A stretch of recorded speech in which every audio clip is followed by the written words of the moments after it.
किसान भाइयों, प्याज की नर्सरी रोप में खरपतवार नाशक डालने का सही समय क्या रहता है, जिससे कि हमारी प्याज की नर्सरी रहती है उस पर भी कोई नेगेटिव इफेक्ट देखने को नहीं मिले। और बात करेंगे कि प्याज की नर्सरी में कौन सी खरपतवार नाशक का प्रयोग करें। अगर आपके खेत में चौड़ी पत्ती का है या सकरी पत्ती का है या दोनों प्रकार के है तो कौन सी दवाई का प्रयोग करना है। और बात करेंगे कि प्याज की नर्सरी और जो रोप होती है उसमें खरपतवार नाशक डालने के बाद जो हमारी प्याज की रोप पर थोड़ा बहुत जो नेगेटिव इफेक्ट देखने को मिलता है, उसकी ग्रोथ को रुकती है। इसलिए प्याज की नर्सरी में खरपतवार नाशक डालने के बाद कौन सी दवाई या कौन सा खाद डालें, जिससे कि प्याज की नर्सरी की ग्रोथ रुके नहीं और वो जल्दी से बड़ा हो जाए। तो चलिए, आपको सारी जानकारी इस वीडियो में मिलने वाली है। आप वीडियो को बिना स्किप किए पूरा देखिए ताकि आपको सही जानकारी प्राप्त हो सकेगी। सबसे पहले प्याज की नर्सरी में खरपतवार नाशक के बारे में बात कर लेते हैं। तो हमारे खेतों में बहुत से किसान भाइयों के खेतों में सकरी पत्ती के खरपतवार होते हैं और कहीं पर चौड़ी पत्ती के भी होते हैं और बहुत से किसान भाइयों के खेतों में दोनों प्रकार के होते हैं। तो सबसे पहले सकरी पत्ती के खरपतवार नाशक की बात करें तो अगर आपके खेत में सिर्फ सकरी पत्ती का खरपतवार है तो आप क्यूजालोफॉप इथाइल 5% ईसी का प्रयोग कर सकते हो। यह टेक्निकल आपको टर्गा सुपर में मिल जाएगा, धनुका कंपनी की, और बहुत सी कंपनियां मिलता है इस टेक्निकल में। अब बात कर लेते हैं कि सकरी पत्ती के खरपतवार नाशक जो टर्गा सुपर है, क्यूजालोफॉप इथाइल, इसकी मात्रा क्या रखनी है प्याज की नर्सरी में। तो प्याज की नर्सरी में इसको आपको 20 ml 15 लीटर के पानी की टंकी में इसका प्रयोग करना है।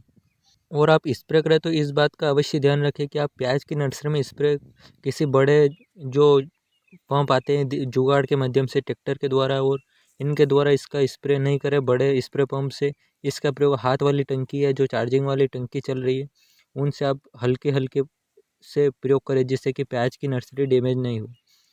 अगर आपके खेत में प्याज की नर्सरी में चौड़ी पत्ती का खरपतवार है और उसे कंट्रोल करना चाहते हो तो आपको ऑक्सीफ्लोरोपिन 23.5% ईसी में मिल जाती है। ये टेक्निकल आपको क्रिस्टल कंपनी का रोनाल्डो में मिल जाता है, डाउ कंपनी के गोल में आता है और अडामा कंपनी के गेलीगेन के नाम से आता है। बहुत सी कंपनियां इस दवाई को टेक्निकल को भी बनाती है। तो इसको ले सकते हो प्याज की नर्सरी में चौड़ी पत्ती के खरपतवार को कंट्रोल करने के लिए। इसकी मात्रा आपको प्याज की नर्सरी में 7 से 10 ml प्रति 15 लीटर के पंप में इसका प्रयोग करना है। अगर आपके खेत में दोनों प्रकार के खरपतवार है, चौड़ी और सकरी पत्ती के, तो आपको ये दोनों दवाई अलग अलग लेने की आवश्यकता नहीं है। मैं बताने वाला हूँ कि आप एक ही दवाई के माध्यम से चौड़ी और सकरी पत्ती के खरपतवार को कंट्रोल कर सकते हो। वो दवाई है अडामा कंपनी की डेकल। इस डेकल दवाई में आपको टेक्निकल की बात करें तो इसमें आपको प्रोपाक्यूजाफो 5% प्लस ऑक्सीफ्लोरोपेन 12% WWEC फॉर्मुलेशन में मिल जाती है। अब डेकल के डोज के बारे में बात करें प्रति 15 लीटर के पंप में, तो इसका प्रयोग आपको 15 लीटर पानी में आपको 10 से 12 ml का प्रयोग करना है। और अगर आपके खेत में ज़्यादा ही खरपतवार है तो आप ज़्यादा से ज़्यादा 15 ml का प्रयोग कर सकते हो। इससे ज़्यादा का प्रयोग नहीं करना है 15 लीटर पानी में। अब बात आती है कि खरपतवार नाशक प्याज की नर्सरी में डालने का सही समय क्या होता है।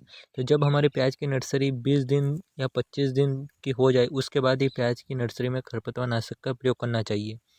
अगर उससे पहले करते हैं तो प्याज की नर्सरी में डैमेज होने की समस्या हो जाती है।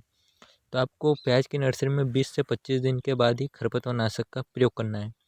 अब बात कर लेते हैं कि खरपतवार नाशक डालने के बाद जो हमारी प्याज की नर्सरी की थोड़ा नेगेटिव इफेक्ट देखने को मिलता है उसको किस प्रकार से कंट्रोल करें।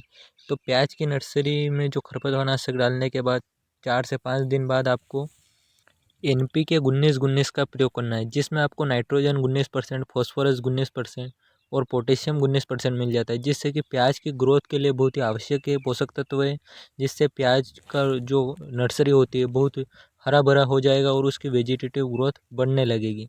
अगर ये आप नहीं डालते हो तो आप अगर आपके पास नैनो यूरिया है तो आप लिक्विड नैनो यूरिया का भी प्रयोग कर सकते हो। अगर आप ज़मीन से देना चाहते हो तो आप यूरिया खाद का भी प्रयोग कर सकते हो प्याज की नर्सरी में। आपको हमारे द्वारा दी गई जानकारी अच्छी लगे तो वीडियो को एक लाइक करना, और आपको ऐसे ही खेतीबाड़ी से लेटेस्ट वीडियो की जानकारी प्राप्त करने के लिए चैनल को सब्सक्राइब करके नोटिफिकेशन बेल को प्रेस कर लेवें। आपका महत्वपूर्ण समय देने के लिए धन्यवाद। हम मिलते हैं अगले लेटेस्ट वीडियो में, तब तक के लिए जय जवान जय किसान।